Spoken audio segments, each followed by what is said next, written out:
Year 3, Taste for Equity, TASTE PDX.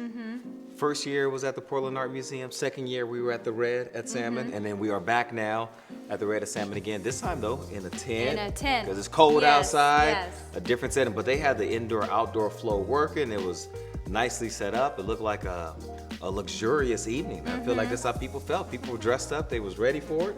Yep. And it's all about honoring the equity champions in the area. For me, it was this woman named Sue who works here locally at the news station, came and told me that she watches Hurd Mentality when it's on TV. Yeah, you missed it. I don't know where you were at. I was trying all the wines. Oh, see, man. That's what I was busy doing. That's what you're supposed to do at an event like this.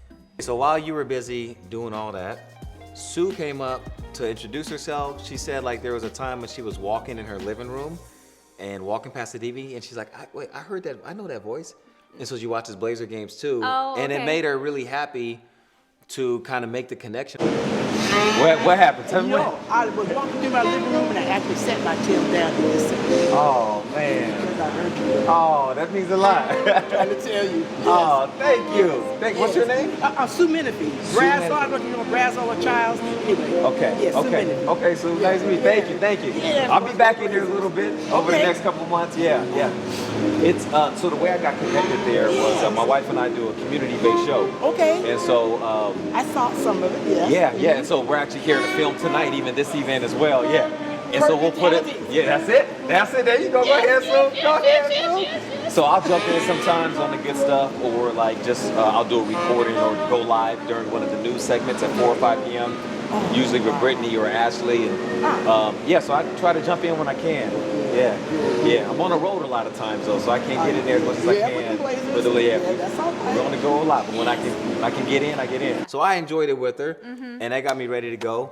Got all the sound stuff figured out, and then people start piling in. All the wines and the music, samples, the jazz band. Yeah, The jazz band, they were good. Lots of different wine options. There was lines like for everything. People were loving it. It was a packed It's a hot house. ticket. It was sold out. It was. You could tell because it was local wineries. That's one thing I love so much about Taste is all these local things that maybe you wouldn't get a chance to experience and do a tasting of or something, or you might not even know that they exist. And there were a lot of different diverse wine makers and stuff that are all from the area, and then different food options. And chefs. There was a meatball that me and Alyssa, my best friend, was also there with us, and we loved the meatballs. They were so good. It was some soul food group, and they were really good.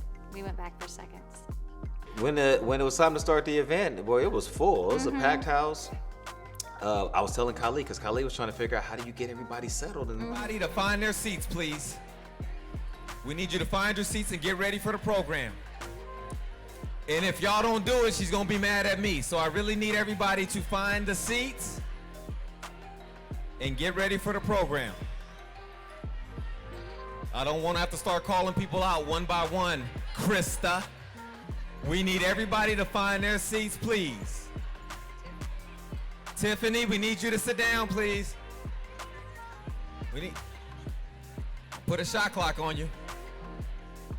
And I told her, I said, just say welcome to Taste. Everybody's gonna start clapping. And that's she what did happened. it. Welcome to Taste. Okay. Everybody's gonna clap. Okay, and I then- can have them do a call and response. Yes. Okay. All right. Watch. Say it. I'll clap. I'll be the one to clap. Say it. Welcome to our 3rd annual Taste for Equity event. Everybody say taste. Taste. Yes. Around the stage with me are the people that made this event possible this year. This is our steering committee who put hours and hours of time in to make it so this is a beautiful night for all of you. And let's give them a round of applause. When you read to a child, you see their life change. With each new page, you understand that there's something happening that motivates kids to their core and changes them forever. 2 out of 3 students in the U.S. are behind in reading by the time they reach 4th grade. Books can change that. We provide the gateway into the life-changing world of reading.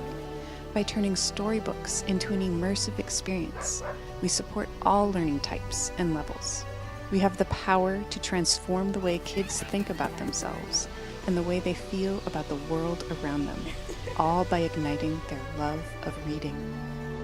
We envision a future in which books is a catalyst for a new age in reading, an age in which success is in the reach of every child. We believe in this future. We believe that all children deserve to read.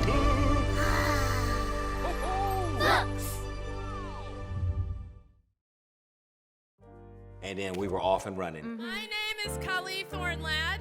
For those of you who don't know, that's nice. I'm one of the co-founders of this event, and I cannot tell you how much it means to see you all here. We hope that you enjoy the night. I have the privilege of introducing our MC, Mr. Lamar Hurd. Some of you may have seen him before. He's on TV. And we'll let him take over here. Thank you all for being here.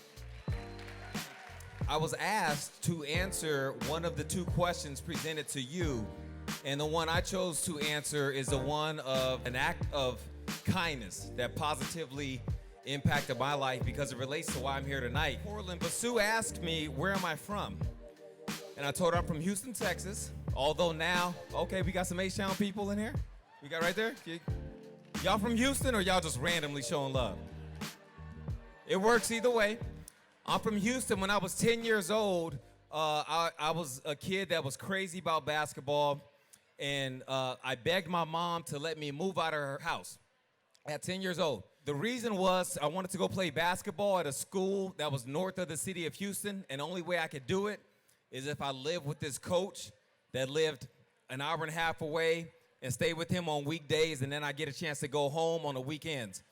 My mom wouldn't let me do it, as most mothers wouldn't let their 10-year-old kid do, but I kept begging and asking if I can do it, and eventually she let me do it my 6th grade year. So when I was in the 6th grade, I moved out the house, and I was living in a small town called Cleveland, Texas, just to attend this school where the coach had the key to the gym. We played basketball all the time.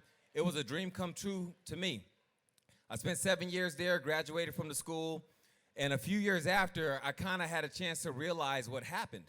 And what happened is I was fortunate to meet a man when I was in the 6th grade that treated me like I was his biological child, even though I wasn't. And I feel like the people we're honoring here tonight, and a lot of you in this room, that's exactly what you do in your day-to-day work.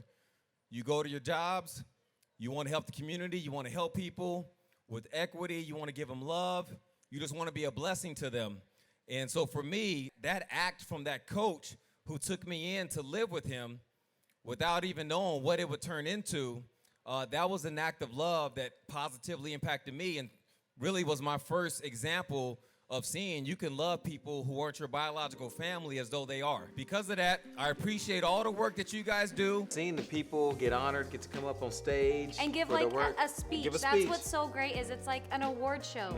Like the same way there are the Oscars or the Grammys for celebrities that are doing great work in their field. These are people doing incredible, impactful, necessary work in our community, and they get to be awarded for it in a room of people of their peers that get to celebrate them, and it always is really cool. Over the last 2 years, I've been so proud to work in a coalition that has been transforming Portland's government, which, as we know, passed with 58% of the votes. And we finally worked to create a government that was effective for our people, representative of our people, and created by our people. And Portland said yes to that future. Thank you. And I'm sharing this award with the thousands of Portlanders united behind a vision for a brighter, more equitable future that finally includes us all. Thank you so much.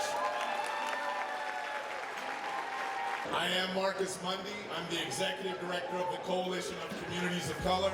It is a tremendous honor and privilege to accept this Impact Award on behalf of our coalition's wide-reaching and important work. There's music, there's singing, and then there's fellowship. There were two main questions that the steering committee wanted to pose to the crowd, and they posed those two questions and then gave people a chance to just talk about it and just hang out and have a good time. And eat And- good food, family style. Yep. Yeah, it was delicious. And dance the night away. Mhm.